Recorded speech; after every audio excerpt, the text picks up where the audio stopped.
High students. So actually 12th பொறுத்த வரைக்கும் நமக்கு தமிழ்நாட்டில் கிட்டத்தட்ட ஒரு 3 நாள் ஆயிடுச்சுன்னு நினைக்கிறேன். ஒரு 3 டேஸாக கண்டினியூஸாக பேப்பர் கரெக்ஷன் நடந்துகிட்டு இருக்கு 12th. இந்த நிலைமையில் நிறைய ஸ்டூடெண்ட்ஸ்க்கு ஒரு காமனாக என்ன கொஸ்டின் வருதுன்னா, ப்ரோ இந்த வாட்டி சென்டம் பெர்சன்டேஜ் எப்படி இருக்கும், பாஸ் பண்ணுவாங்களா மாட்டாங்களா, முக்கியமாக எல்லா பேத்துக்கும் இந்த வாட்டி மார்க்லாம் எப்படி போடுவாங்கன்னு சொல்லிட்டு நிறைய ஸ்டூடெண்ட்ஸ் காமனாக கொஸ்டின் கேட்பீங்க. இன்றைக்கி நம்ம வீடியோவில் நமக்கு ஆல் பாஸ் போடுறாங்களா இல்லையா, பேப்பர் வேல்யூஷன்லாம் எப்படி பண்ணுறாங்க, எல்லாமே நம்ம A to Z நம்ம பார்க்க போகிறோம். ஸோ வீடியோ ஸ்டார்ட் பண்ணுறதுக்கு முன்னாடி நம்ம சேனலை ஃபஸ்ட் டைம் விசிட் பண்ணுறீங்க பார்க்குறீங்க அப்படின்னா மறக்காமல் லைக் பட்டனும் சப்ஸ்கிரைப் பட்டனும் ப்ரெஸ் பண்ணிக்கோங்க. நம்ம டே பை டேயாக பேப்பர் கரெக்ஷன் நியூஸ் நம்ம போட்டுட்ருக்கோம். முக்கியமாக 10th 11th 12th கூடி சீக்கிரம் டே பை டேயாக நம்ம போட போகிறோம். அது மட்டும் இல்லாமல் உங்களுக்கு பப்ளிக் எக்ஸாம்ஸ் பற்றி ஏகப்பட்ட இன்ஃபர்மேஷன் தெரிஞ்சுக்கணும்னா மறக்காமல் லைக் பட்டனும் சப்ஸ்கிரைப் பட்டனும் ப்ரெஸ் பண்ணிக்கோங்க. ஸோ ஃப்ரீயாக இருக்கிற பட்டன் ப்ரெஸ் பண்ணிக்கோங்க. எனக்கு பெஸ்ட்ல யூஸ்ஃபுல்லாக இருக்கும். இப்போ நிறைய மாணவர்கள் என்ன கேட்குறாங்க அப்படின்னா, அப்புறம் கிரேஸ் மார்க் கொடுப்பாங்க சொல்லிட்டு சொல்கிறீங்க.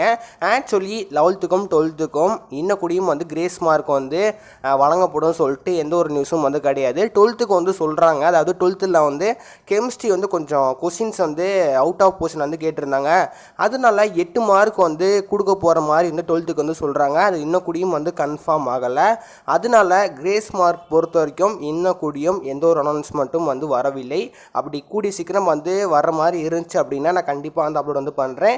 இன்னும் வரைக்கும் எந்த ஒரு இன்ஃபர்மேஷனும் கிடையாது. அதனால கிரேஸ் மார்க் இப்போ வரைக்கும் எந்த ஒரு செக்ஷனுக்கும் அனௌன்ஸ்மெண்ட் பண்ணலை. மேபி கொடுக்காம கூடி போகலாம்.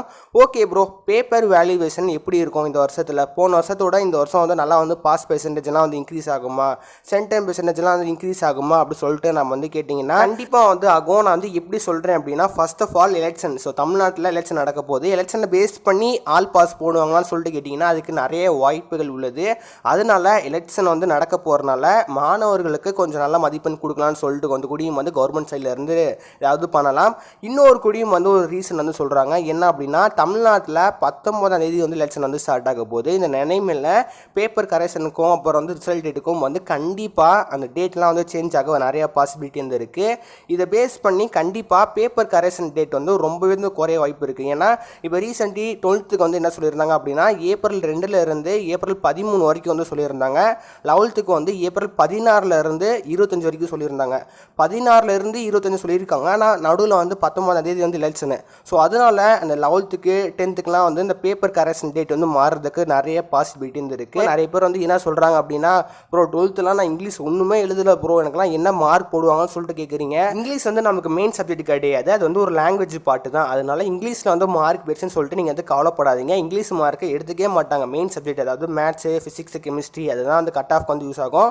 அதனால நீங்கள் கம்மி ஆகிட்டீங்கன்னு சொல்லிட்டு நீங்கள் கவலைப்படாதீங்க. அதெல்லாம் யூஸ்லெஸ் தான். நீங்கள் மெயின் சப்ஜெக்ட்டில் நல்ல மார்க் எடுத்துட்டீங்கன்னா ஓகே, இட்ஸ் ஃபைன், நல்லா ஒரு கட் ஆஃப் வரும். மற்றபடி நான் கூடிய சீக்கிரம் பேப்பர் வேல்யூவேஷன் அப்டேட்ஸ் நான் போஸ்ட் பண்ண போகிறேன். அதாவது ஏப்ரல் 2ஆம் தேதி பேப்பர் கரெக்ஷன் ஸ்டார்ட் ஆக போகுது 12th. கூடிய சீக்கிரம் 10th 11th 12th எல்லாமே நம்ம போட போகிறோம். அதனால இன்னும் கூடியும் சப்ஸ்கிரைப் பண்ணாமல் வீடியோ பார்த்துட்டு இருக்கீங்கன்னா மறக்காமல் சப்ஸ்கிரைப் பண்ணிக்கோங்க.